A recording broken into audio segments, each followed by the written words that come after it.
Our next topic is sex chromosomes. The chromosomes which are responsible for the determination of sex are called as sex chromosomes. वो chromosome जो कोई भी person के sex को determine करते हैं, मतलब मेल या फीमेल है, इस चीज़ को डिटरमाइन करते हैं, तो वो क्रोमोसोम सेक्स क्रोमोसोम्स होते हैं. In mammals and in human beings the sex chromosomes are X and Y type. Human beings में और मैमल्स में सेक्स क्रोमोसोम्स दो होते हैं, एक एक्स होता है और एक वाई क्रोमोसोम होता है.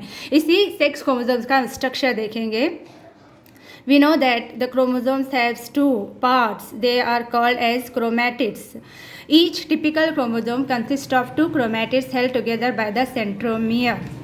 And this one is the Y chromosome. This one is the X chromosome. Sex chromosome means the chromosomes which are responsible for the determination of sex, means male or female. That determination of such chromosomes are called as sex chromosome.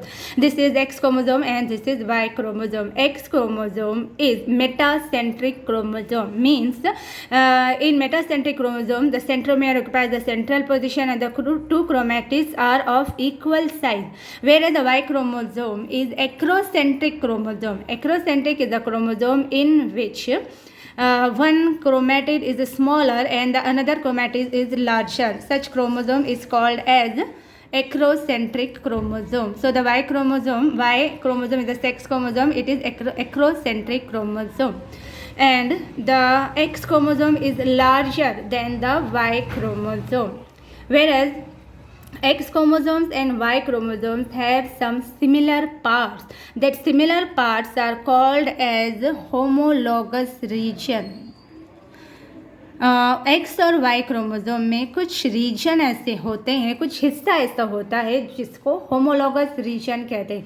For example ये यहाँ का ये जो chromatids है Y chromosome का और x chromosome का नीचे वाला जो क्रोमैटिड्स है, ये दोनों सिमिलर, ये दोनों में सिमिलर जीन्स होते हैं. Both these chromatids of X and Y chromosome have similar genes. Such area is called as homologous region, whereas some area of the X and Y chromosome have dissimilar genes. Such area is called as non-homologous region.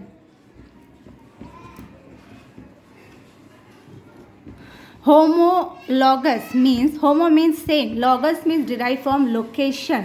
यहाँ पर gene की location बताई गई है. ये homologous reason जो होते हैं एक्स एंड वाई क्रोमोसोम के, इनमें जीन्स की लोकेशन सेम होती है. The genes occupy the same position on the homologous region, so this regions are called as homologous region. X and Y chromosome have some part which have similar genes. That part or that regions are called as homologous regions. In this way, this region of the Y chromosome and this region of the X chromosome is homologous. Both these parts are homologous regions or homologous parts of X and Y chromosome. And X and Y chromosome have also dissimilar region. Means इसमें ऐसा part भी होता है जहाँ पर jeans different होते हैं, मतलब यहाँ पर जो जीन्स हैं ये डिफरेंट होंगे और वाई क्रोमोसोम के इस क्रोमैटिड में जो जीन्स हैं वो डिफरेंट होते हैं. Such part which have dissimilar genes are called as non homologous region of X and Y chromosome. X and Y chromosome में कुछ हिस्से में ऐसे जीन्स होते हैं जो सिमिलर होते हैं. फॉर एग्जाम्पल यहाँ पर जो जीन्स हैं सेम दूसरे क्रोमोसोम में उसी पोजिशन पर वही जीन होता है, जीन के एलील होते हैं. Such region is called as homologous region. लेकिन कुछ पार्ट ऐसे भी होते हैं या दो क्रोमैटिड इनके ऐसे होते हैं जिसमें एक जैसे जीन्स नहीं होते हैं, डिसिमिलर जीन्स होते हैं. That region is called as non homologous region. उस रीजन को नॉन होमोलॉगस रीजन कहते हैं. ठीक है. And this X chromosome also possesses large amount of euchromatin. What is the euchromatin?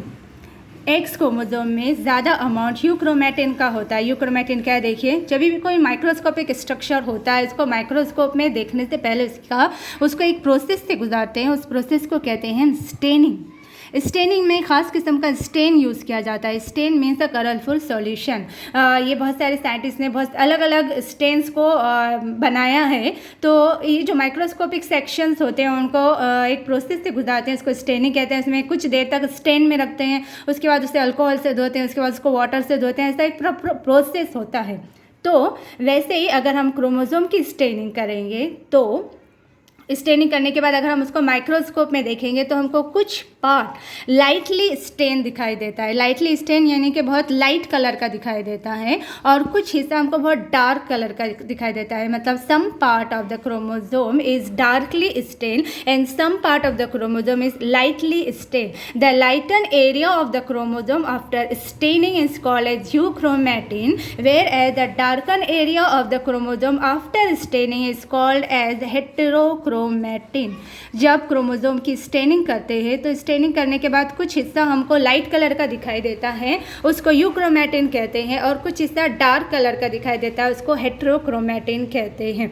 ऐसा इसलिए होता है कि ये यहाँ पर जो क्रोमोसोम्स होते हैं इस रीजन में जो डीएनए होता है वो बहुत एक्सटेंडेड होता है, जिसकी वजह से रोशनी आर पार होती है, जिसकी वजह से वो हिस्सा लाइट कलर का दिखाई देता है। In this way the lightly stain region of the chromosome is euchromatin and darkly stain region of the chromosome is heterochromatin. So in X chromosome there is large amount of euchromatin and small amount of heterochromatin, whereas in Y chromosome there is small amount of euchromatin and large amount of heterochromatin, and X chromosome possesses more amount of DNA and more genes, so it is physically very active, whereas in Y chromosome there is a small amount of DNA and a small amount of genes, so it is inactive slightly than the X chromosome. In this way these are the sex chromosomes, X chromosomes and the Y chromosomes, whereas the non-homologous region of the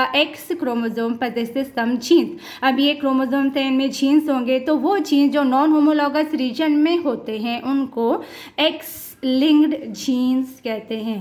The genes which are present on the non-homologous region of the X chromosome are called as X-linked genes, whereas the genes which are present on the non-homologous region of the Y chromosome are called as Y-linked genes.